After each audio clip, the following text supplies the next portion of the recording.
और 2 साल पूरा करने के उपलक्ष्य में ये वीडियो वायरल हुआ यहाँ पे, जिस वीडियो में बीजेपी के एक विधायक खींवसर से वो 40% कमीशन की मांग कर रहे हैं और अपने बेटे को भी इन्वॉल्व कर रहे हैं और पैसा भी ले रहे हैं 10 लाख रुपए। एक तरफ प्रधानमंत्री का नारा मोदी जी का, मैं खाऊंगा न खाने दूंगा, इन्होंने ये कह दिया कि हम खाएंगे और जम के खाएंगे। दोनों पार्टियों के विधायकों ने जो खुल के ये खेल किया, लोकसभा चल रही है, इन्होंने निश्चित रूप से सारे नेताओं को शर्मसार किया। अभी भजनलाल जी सुबह ही भाषण दे रहे थे कि भ्रष्टाचारियों को मैं नहीं छोड़ूंगा। बायोडीजल सरेआम ये लोग बेच रहे हैं, दूध का सारा ठेका खींवसर कर ले लिया, एमएलए लेड में भारी भ्रष्टाचार, पंचायत समिति में भारी भ्रष्टाचार। और लोकतंत्र का चौथा स्तंभ मीडिया, इसलिए कि जब नेता चुप हो जाते हैं, सब मिल जाते हैं, तो मीडिया कहीं न कहीं से बात उठाता है। पूर्व सांसद जब खुद भूमाफियाओं को वो संरक्षण दे रही है, गाड़ियों में लेके घूम रही है, तो कैसे इस स्टेट का, इस जिले का क्या होगा? 80% जो नए लोग जीतते हैं, उनको पता है 5 साल मौका मिला है, चौका मारो। सीएम को तो लोग मजाक मानते भी नहीं मानते। भ्रष्टाचार, राजस्थान में भ्रष्टाचार रोकना तो आरएलपी की सरकार बना दो, 1 घंटे में रोक दूंगा भ्रष्टाचार। भगत सिंह तो बना, लेकिन पड़ोसी घर में बना, हमारे घर में नहीं, शहीद हो जाएगा। आरएस में अब इंग्लिश मीडियम छात्रों का बढ़ेगा सिलेक्शन रेट, क्योंकि अब जयपुर में आ गया है राजस्थान का एकमात्र English medium coaching RS only, जहां मिलेगा regular classes, complete study material, personal mentorship. तो आज ही ज्वाइन करें आरएस ओनली कोचिंग। देखिए, निश्चित रूप से बहुत बड़ी विडम्बना, और ये पूरे एमएलए एमपी इनकी तरफ भी उंगली उठती है इस मामले को लेकर। और पहले भी ऐसे मामले उठे थे, एमपी लेड के अंदर राज्यसभा के जो मेंबर है, कई एमपी है, तो ये भी मैं धन्यवाद दूंगा लोकतंत्र के चौथे स्तंभ मीडिया को कि उन्होंने आवाज उठाई। और निश्चित रूप से राजस्थान के अंदर बहुत बड़ी घटना है कि भारतीय जनता पार्टी कल अपने शासनकाल के 2 साल पूरा कर रही थी, और 2 साल पूरा करने के उपलक्ष्य में ये वीडियो वायरल हुआ यहाँ पे, जिस वीडियो में बीजेपी के एक विधायक खींवसर से वो 40% कमीशन की मांग कर रहे हैं और अपने बेटे को भी इन्वॉल्व कर रहे हैं और पैसा भी ले रहे हैं 10 लाख रुपए। ये दुर्भाग्यपूर्ण है, सीधा सीधा संघीय ढांचे पर प्रहार है। अगर हम लोग खींवसर विधायक के साथ साथ जो हमारी महिला 2 विधायक कांग्रेस पार्टी की अनीता और तीसरी बयाना रूपा से बानावत, रितु बानावत, और इसके अंदर 2 बीजेपी के लोग हैं। रितु बानावत के पति भारतीय जनता पार्टी के बड़े नेता हैं, लंबे समय से वो काम करो, एक तरीके से बीजेपी की विधायक उसको माने। 2 बीजेपी के विधायक और 1 कांग्रेस का विधायक, मतलब भ्रष्टाचार के अंदर भी गठबंधन कर लिया दोनों पार्टियों ने कि मिलजुल के राजस्थान को लूटेंगे। 70 साल लूटा है और लूटेंगे, जिसमें दमो करके दिखाते। एक तरफ प्रधानमंत्री का नारा मोदी जी का, मैं खाऊंगा न खाने दूंगा, तो ये इन्होंने ये कह दिया कि हम खाएंगे और जम के खाएंगे, जो होकर लेना। एक तरीके से बड़ी चुनौती। और मैं अभी एक चैनल पे देख रहा था कि रितु बानावत और विधायकों के जो बयान आ रहे हैं, ये कह रहे हैं कि हम कार्रवाई करेंगे, हमारा नाम कैसे लिख दिया, पैसे भी खा जाना और गुर्राना। अब बताओ ये दोहरा मापदंड कैसे चलेगा? हमने मांग करी है कांग्रेस के राष्ट्रीय अध्यक्ष राहुल गांधी, जेपी नड्डा जी, अमित शाह और इधर मुख्यमंत्री भजनलाल जी से, और इनके जो बीजेपी के नेता हैं, कि भाई आप इसमें कार्रवाई करें, इन विधायकों के खिलाफ इनको पार्टी से निकालें। और सबसे बड़ी बात, देवनानी जी से भी हम लोगों ने बात करी कि आप इनकी सदस्यता रद्द करें, क्योंकि ये सीधा सीधा स्टिंग का मतलब, ऐसी भी कार्रवाई करें चाहे स्टिंग करें, वो एक ही बात मानी जाती है। लोकतंत्र का चौथा स्तंभ है। तो प्रथम दृष्टया एफआईआर दर्ज हो, इनकी गिरफ्तारी हो, और गिरफ्तारी के बाद जल्दी इस मुकदमे की सुनवाई हो, ताकि आइंदा से कोई भी चुनाव जनप्रतिनिधि ऐसी हिमाकत नहीं करे। खुला भ्रष्टाचार का खेल, और ये दोनों पार्टियों के विधायकों ने जो खुल के ये खेल किया, लोकसभा चल रही है, और इन्होंने निश्चित रूप से सारे नेताओं को शर्मसार किया। हमारे इलाके खींवसर को शर्मसार किया, नागौर को शर्मसार किया, जहाँ जहाँ से वो जीत गए उन सबको शर्मसार किया। और अब लोग इस बात का जवाब मांग रहे हैं कि साहब इस पर कार्रवाई होनी चाहिए। तो मैं भी सरकार से मांग करता हूँ इनके खिलाफ कानूनी कार्रवाई हो, मुकदमा दर्ज हो, और इनकी गिरफ्तारी हो, तीनों विधायकों की, और जो इनके पति और जो पैसे लेने वाली जो टीम बताई बेटे की, इस गिरफ्तारी को हम लोकसभा के अंदर भी इस मामले को कल मौका मिला निश्चित रूप से उठाएंगे, और मोदी जी को कहेंगे, क्या मोदी जी, और अभी भजनलाल जी सुबह ही भाषण दे रहे थे कि भ्रष्टाचारियों को मैं नहीं छोड़ूंगा, तो मना कौन करे? या हो गए ना 3-4, तो ये अभी मेरे पार्टी से निकालो, एफआईआर लॉन्च करो, गिरफ्तार करो इनको। और ये कोई भी हो, चाहे भ्रष्टाचार कोई भी करे, और जनप्रतिनिधि अगर भ्रष्टाचार करने लगे, तो फिर जनता के अंदर क्या संदेश जाएगा? आप बताओ। लोग कहेंगे एमएलए साहब भी खा रहे हैं, हम भी खाएंगे, लोग ये कहेंगे इस बात को। तो जो एक खींवसर का सम्मान हमने बढ़ाया लगातार लंबे समय से, विधायक बनने के बाद ये मेरे से गए थे प्रधान जब से, तो इस कमीशन के मुद्दे पे ही बार बार तनातनी नहीं हो रही। मैं कहता भ्रष्टाचार कम करो, बहुत बड़ी बदनामी हो रही है, लोग अपनी पार्टी को बदनाम करेंगे। हम साथ हैं, हमसे भी 20% 25% कमीशन दे रहे हैं कि मेरे पैसे खर्च हो गए, मैं कहाँ से लाऊंगा। तो इस तरह करके और धीरे धीरे मेघराज सिंह ने इनको 23 के चुनाव पकड़ लिया, बजरी आंदोलन जो मैं मेघराज के खिलाफ करा था, और फिर ये बीजेपी के हाथों चढ़। विधायक बनने के बाद ये उनका 5वां 6ठा मामला है। पूरे परिवार ने झूठा क्लेम उठा लिया, अलग अलग पिताजी का नाम, दो बाप का नाम रख लिया, बेटा अलग उठा रहा है। जो किसानों का फसल बीमा क्लेम था उसको इन्होंने इसबगोल उसका उठाया, वो भी आप लोगों ने छापा। 200 करोड़ की इलीगल माइनिंग कर ली खुद की खातेदारी में, और फिर तथ्यों में छेड़खानी करके और वो नाम भी अपने रिश्तेदारों को उसको चेंज करने का प्रयास किया है। इलीगल माइनिंग की, बायोडीजल सरेआम ये लोग बेच रहे हैं, दूध का सारा ठेका खींच कर ले लिया। एमएलए लेड में भारी भ्रष्टाचार, पंचायत समिति में भारी भ्रष्टाचार, कोई भी काम आएगा, कोई भी ठेकेदार आएगा, उसे पैसा लेना। तो भ्रष्टाचार का नंगा नाच इस विधानसभा क्षेत्र के अंदर। और मैं तो कह रहा हूँ 3 पकड़े गए जिनमें 2 बीजेपी के हैं। पूरे राजस्थान के अंदर नंगा नाच चल रहा है। और मुझे लग रहा है कि जब सोशल मीडिया पे बहुत ज्यादा वायरल हुई, उसके बाद अशोक गहलोत को चिंता हुई, और उसके बाद कांग्रेस के नेताओं को चिंता हुई। 6 घंटे अखबार 5-6 बजे आ जाता है, उसके बाद 11 साढ़े 11 बजे अशोक गहलोत का बयान आता है कि कार्रवाई करनी चाहिए। तो करो कार्रवाई, मना कौन कर रहा है? निकालो पहले अपने विधायक को बाहर, आप बर्खास्त करो, उसके बाद अपना नाम निकल, या बीजेपी पहल करे। अब इनका कंपटीशन होगा पहले कौन कार्रवाई करे। तो पहले बाद के चक्कर के अंदर हो सकता है कि नहीं भी करे, लेकिन हमारी मांग रहेगी। और निश्चित रूप से बहुत गलत संदेश पूरे देश के अंदर राजस्थान का गया कि राजस्थान के विधायक सांसद इस तरह भ्रष्टाचार के अंदर इन्वॉल्व है। और मैं सरकार से मांग करता हूँ कि आपराधिक मुकदमा दर्ज हो, इनकी गिरफ्तारी हो बाप बेटे की, और उधर रितु और उनके पति की, और तीसरा जो अनीता और उनके परिजनों की, जो लोग इसके अंदर इन्वॉल्व थे। क्योंकि स्टिंग का मतलब भी मुझे पता है कि अशोक गहलोत के समय बीजेपी के 1-2 लोगों के खिलाफ शायद स्टिंग का इन्होंने कोशिश करवाई थी कुछ लोगों ने, तो उसमें भी मुकदमे दर्ज हुए थे। तो मुकदमे दर्ज होने चाहिए और गिरफ्तारी होनी चाहिए। अगर भजन लाल जी चाहते हैं कि 2 साल की उपलब्धि में कुछ, क्यों भजन लाल जी का भी ज्यादा समय बचा नहीं, मैं आपको बता दूं। दिल्ली बहुत नाराज है, कुछ भी नहीं कर रहे हैं, कोई रिजल्ट नहीं आ रहा है। और इस हिसाब से अगर पंचायत चुनाव है तो बीजेपी बहुत पिछड़ जाएगी। और इनके नेतृत्व में अगर अगली बार चुनाव 28 का, तो कोई बड़ी बात नहीं, भारतीय जनता पार्टियां तीसरे दल के रूप में चली जाएगी, जो राजस्थान की हिस्ट्री के अंदर आज तक नहीं गई। एक नया इतिहास भी बन सकता है। तो हमारी दोबारा से मांग है कि इन भ्रष्टाचारियों के खिलाफ नकेल कसं। और भ्रष्टाचार जो नीचे से लेकर ऊपर तक, हम ये कह रहे हैं ऊपर से अगर शुरुआत करोगे तब नीचे सुधार होगा। अब ये तो ऊपर से भ्रष्टाचार आप करोगे, तो मैं तो कह रहा हूँ इनके जितने भी पैसा इन्होंने दिया, जिन इस 2 साल 1.5 साल के अंदर जो भी काम यहाँ पे हुए, इनकी सिफारिश में जो काम हुए, इनके सारे सिफारिश लेटर सीएम को मंगाने चाहिए, देखना चाहिए कहाँ कहाँ फंड दिया, कहाँ कहाँ नहीं दिया। उन सब की भी डीएमएफटी का जो पैसा भी दिया, उसके अंदर भी जांच होनी चाहिए कि एमएलए की रिकमेंड पे जो काम हुआ उनमें कितना पैसा लिया गया। निश्चित रूप से बहुत बड़ा घपला घोटाला है। और इनके बाकी भी जो बायोडीजल माइनिंग और फसल बीमा के जो मामले, उनमें भी दर्ज करके इन्होंने फार्म के अंदर भी जो तथ्य छुपाए उसकी भी जांच हम करवा रहे हैं। तो निश्चित रूप से नागौर खींवसर की बदनामी है, किसान कौम की बदनामी है, और हम सब की ये बहुत बड़ी बदनामी आज इस वायरल वीडियो के बाद। मैं धन्यवाद दूंगा भास्कर के जो स्टिंग जिन लोगों ने जान हथेली पर लेके, क्योंकि जो भी स्टिंग करता है तो निश्चित रूप से उसकी दुश्मनी भी बढ़ जाती है। और लोकतंत्र का चौथा स्तंभ मीडिया इसलिए कि जब नेता चुप हो जाते हैं, सब मिल जाते हैं, तो मीडिया कहीं न कहीं से बात को उठाता है। तो मैं तो ये कह रहा हूँ आपको जनप्रतिनिधियों का ध्यान रखना चाहिए, अधिकारियों का भी। कोई अधिकारी गड़बड़ी करता है तो उसका भी इलाज इसी तरह करना चाहिए, ताकि अपना आप आजकल तो सोशल मीडिया की ताकत सबसे बड़ी ताकत है। आप देखिए देश के अंदर ट्रेडिंग में शायद 2 नंबर 1 नंबर पे मामला आ गया, तो कार्रवाई तो होगी, ये तय है।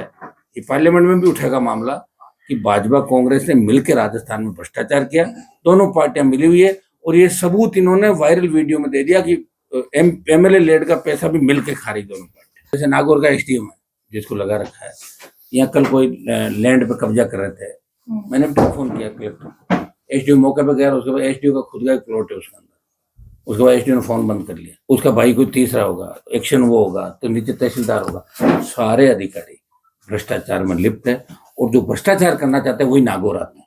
इनका काम है कि जैसे हनुमान जी किसी के खिलाफ मामला उठाएंगे तो हम जाके कह देंगे सीएम साहब को कि साहब हनुमान जी को हम कमजोर कर रहे हैं, देखो देखो हमने खींवसर सीट पे कब्जा कर लिया, हनुमान जी कमजोर। इस आड़ में भ्रष्टाचार कर, ये धंधा लोगों का यहाँ पर, मेरे नाम से 4 बुराई करो और नागौर में भारी भ्रष्टाचार करो। तो ये हो गया, पब्लिक मारी जा रही है। आप देखिए पब्लिक के पास कुछ भी नहीं पहुंच रहा। आप तो मेडिकल, मैं ये कह रहा हूँ, मैं दिशा की मीटिंग लेता हूँ, मैं उपस्थिति यहाँ दर्ज कराता हूँ। आप ये बताइए पूर्व सांसद जब खुद भूमाफियाओं को वो संरक्षण दे रही है, गाड़ियों में लेके घूम रही है, तो कैसे इस स्टेट का इस जिले का क्या होगा? ये तो बाढ़ ही जब खेत को खाने लग जाए तो उस खेत का क्या होगा? ये निश्चित रूप से बहुत बड़ी विडंबना है। और मैं नागौर के एसडीएम को ठीक मानता था, लेकिन कल की घटना के बाद पता लगा वो भी यहाँ लूट खसोट करने के लिए भी बैठा है।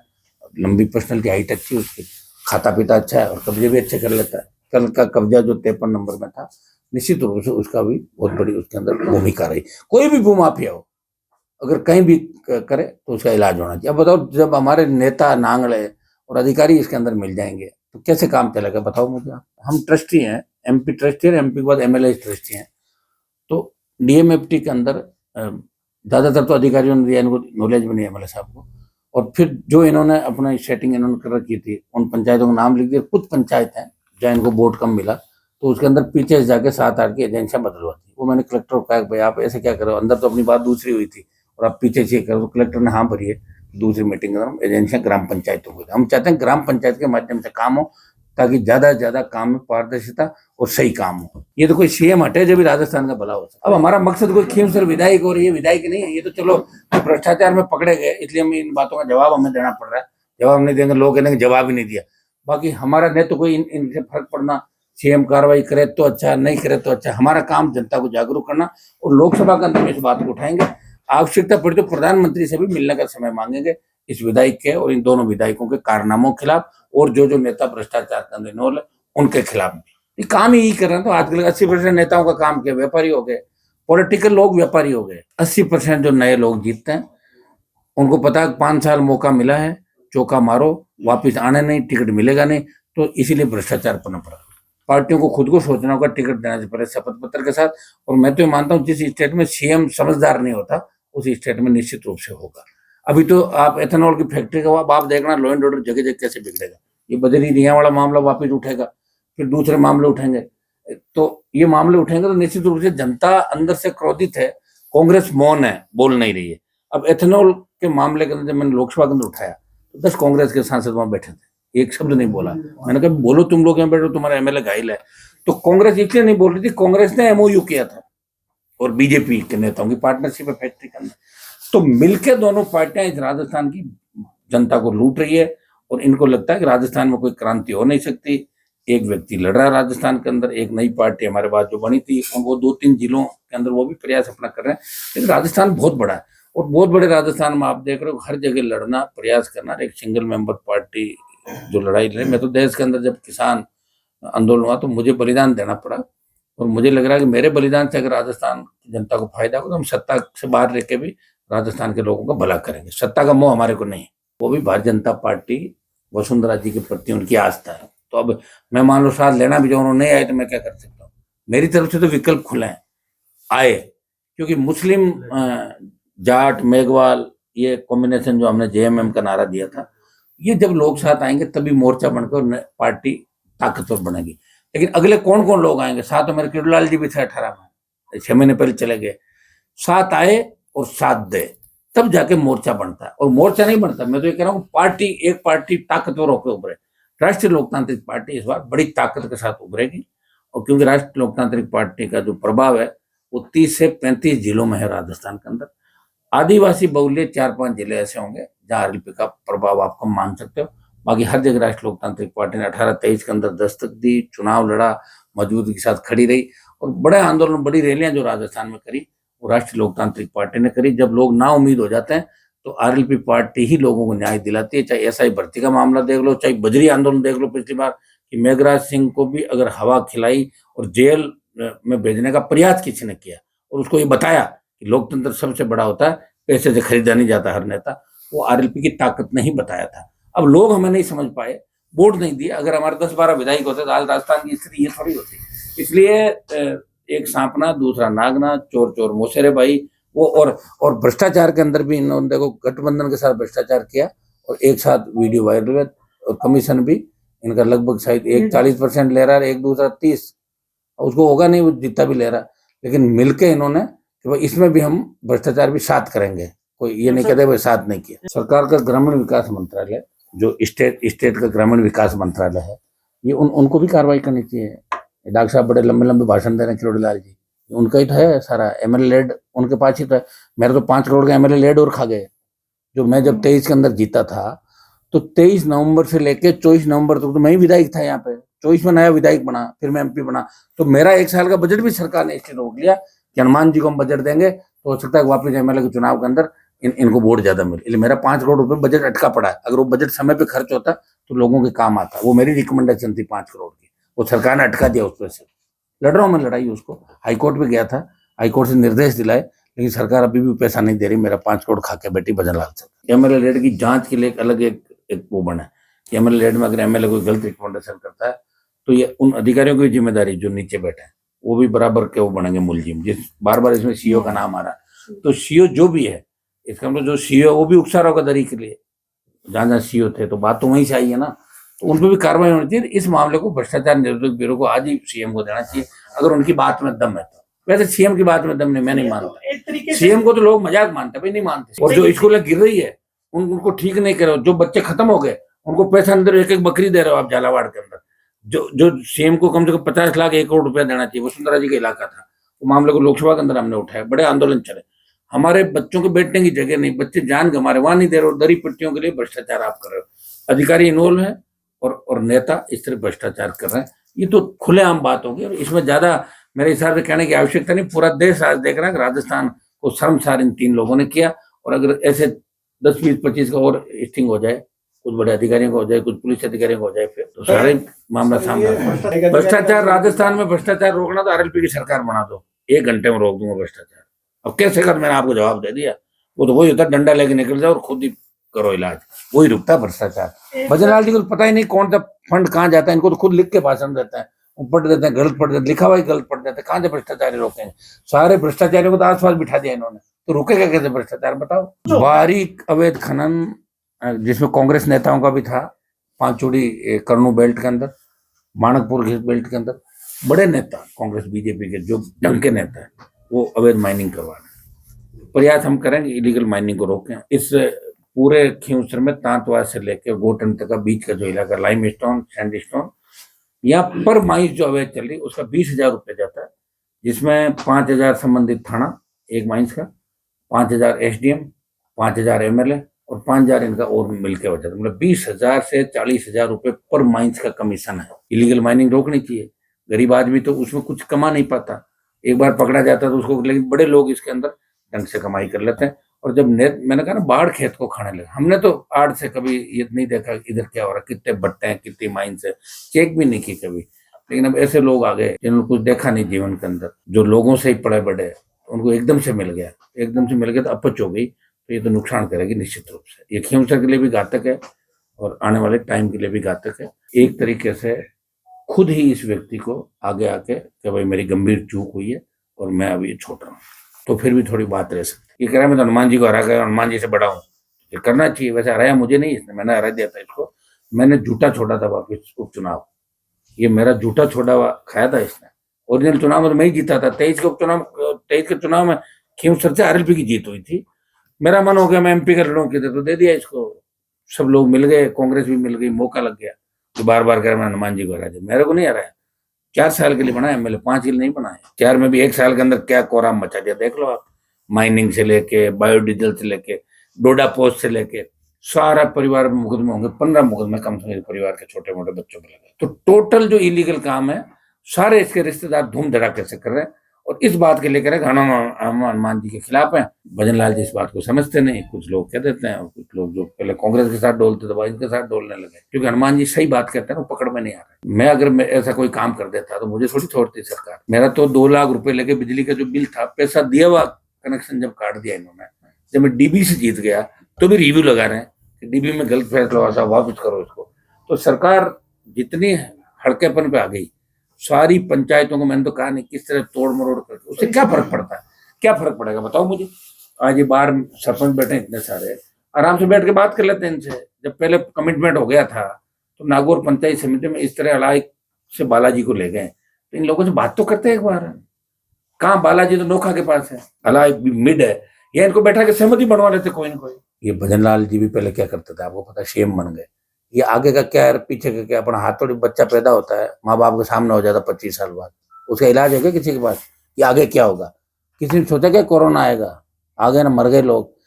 मैं ये कह रहा हूँ, मेरे यहाँ ट्रेनिंग ईमानदारी की, मेरे यहाँ जब तक था तो मैं रोज इसको डांट डपट करता था, भ्रष्टाचार मैंने नहीं करने दिया इसको। और जैसे ही मुझे छोड़ के गया, लोगों ने पकड़ लिया और अगला लूट खसोट कर ही रहा है। यहाँ कोई रोकने वाला नहीं है।